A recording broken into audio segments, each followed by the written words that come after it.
আম্মা জান নিজে বলতেছেন আল্লাহর রাসূল সাল্লাল্লাহু আলাইহি ওয়াসাল্লাম যখন লাইলাতুল নিসফে শাবান সবার আসরে 15 রজনী আসে তখন রাসূলুল্লাহ সাল্লাল্লাহু আলাইহি ওয়াসাল্লাম রাত ভর নামাজ পড়তেন।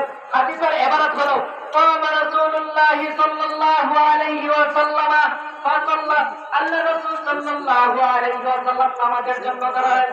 আল্লাহ রাসূল সাল্লাল্লাহু আলাইহি ওয়াসাল্লাম নামাজের জন্য দাঁড়িয়ে নামাজ পড়তে থাকলেন। ফাআতালা সুজুদা হাত্তা কবিরা, আল্লাহ রাসূল হযরত আম্মা জান আয়েশা সিদ্দিকা রাদিয়াল্লাহু তাআলা আনহা বলেন আমি চিন্তা করলাম আল্লাহ রাসূল সাল্লাল্লাহু আলাইহি ওয়াসাল্লাম নামাজে দাঁড়ালেন, এত লম্বা দীর্ঘ সিজদা করলেন। সিজদা করতে করতে করতে আমি মনে করলাম আল্লাহ রাসূল সাল্লাল্লাহু আলাইহি ওয়াসাল্লাম দুনিয়া থেকে বিদায় হয়ে গেছেন। তখন আল্লাহ রাসূল সাল্লাল্লাহু আলাইহি ওয়াসাল্লাম আম্মা জান আয়েশাকে বললেন আইয়ু লাইলাতিন হাযিহি, ওগো আয়েশা তুমি কি জানো এই রাত্রিটা কোন রাত্রি? আর আম্মা জান আয়েশা উত্তর দিলেন, আম্মা জান বললেন কুলতু আল্লাহু ওয়া রাসূলুহু আ'লামু, বলেন সুবহানাল্লাহ। আম্মা জান বললেন আল্লাহ এবং আল্লাহর রাসূল সাল্লাল্লাহু আলাইহি ওয়াসাল্লাম সবচেয়ে বেশি জানেন, বলেন সুবহানাল্লাহ। এখন যদি আমরা বলি আল্লাহ জানেন এবং আল্লাহর রাসূল জানেন তাহলে সেটাকে বোঝা যায় কিনা? আম্মা জান কি সেটা জানতেন না? আম্মা জান বললেন আল্লাহ এবং আল্লাহর রাসূল সবচেয়ে বেশি জানেন। তখন আল্লাহর রাসূল সাল্লাল্লাহু আলাইহি ওয়াসাল্লাম বললেন হাযিহি লাইলাতুল নিসফি শাবান ওয়া ইন্নাল্লাহা তাআলা ইয়াত্তালিউ আলা হাযিহি। আল্লাহ রাসূল সাল্লাল্লাহু আলাইহি ওয়াসাল্লাম বললেন, আল্লাহ রাসূল সাল্লাল্লাহু আলাইহি ওয়াসাল্লাম বলেন যে আল্লাহ তাআলা লাইলাতুল নিসফি শাবানের রজনীতে আল্লাহ তাআলা সমস্ত সৃষ্টিকে আল্লাহ তাআলা ক্ষমা করে দেন। সেই সমস্ত যারা অর্থাৎ যারা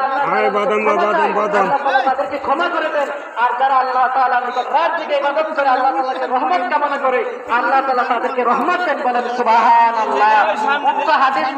উক্ত হাদিসটি ইমাম তিনি ইমাম বাইহাকি রাহমাতুল্লাহ শুআবুল ঈমানের মধ্যে উল্লেখ করে তিনি বলেছেন হাযা হাদিসুন মুরসালুন সাইয়্যিদুন, সাইয়্যিদ সনদে মুরসাল হাদিস উল্লেখ করেছেন। সালাফিরা যখন মুরসাল হাদিস শুনে তখন এটাকে দঈফ বলে। দেখেন 200 হিজরি পর্যন্ত মুরসাল হাদিস নিয়ে কোনো কিলোকাল ছিল না। অর্থাৎ মুনকিরিনে হাদিস যারা আছে, যারা আল্লাহর রাসূলের সুন্নাহকে অস্বীকার করে, উলুমুল হাদিস যারা পড়েছেন, উলুমুল হাদিসের মধ্যে একটি ফল হলো, একটি শাস্ত্র হলো কুতুবুল মুস্তাশরিকিন, অর্থাৎ যারা আল্লাহ রাসূলের সুন্নাহকে অস্বীকার করে বিভিন্ন ফল দিয়ে দেয়। এর মধ্যে অন্যতম হলো হাদিসকে সহিহ মওজু দুহাই দিয়ে আল্লাহ রাসূলকে অস্বীকার করে, ঠিক কি না? আমরা সমাজে দেখতে পাই তথাকথিত লামাযহাবী যারা সালাফি আছে, আব্দুল্লাহ নবীর তারাল রয়েছে, তারা আল্লাহ রাসূলকে সহিহ মওজু হাদিসের দোহাই দিয়ে অস্বীকার করে, ঠিক কি না? ইমাম ইবনে দারিয়া তাবারী রাহমাতুল্লাহ বলেন 200 হিজরি পর্যন্ত হাদিস অস্বীকার করার কোনো সুযোগ ছিল না।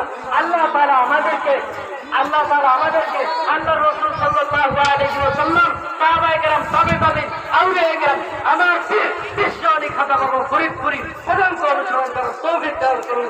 ওয়া আখির দাওয়ানা আলহামদুলিল্লাহি রাব্বিল আলামিন। আসসালামু আলাইকুম। এই পর্যায়ে বয়ান করছেন, অত্যন্ত গুরুত্বপূর্ণ আলোচনা করবেন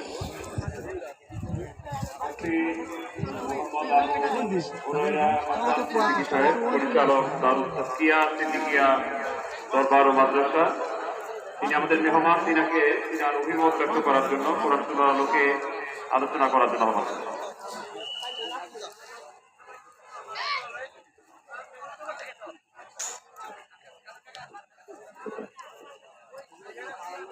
মাটি হরফ দে না। আসসালামু আলাইকুম ওয়া রাহমাতুল্লাহি ওয়া বারাকাতুহু। আল্লাহুম্মা সাল্লি বেশ চল বডি সাইয়্যিদিনা মাওলানা মুহাম্মদ ওয়া আলা আলি সাইয়্যিদিনা।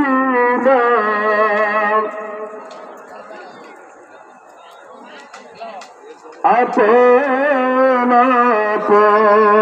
আপন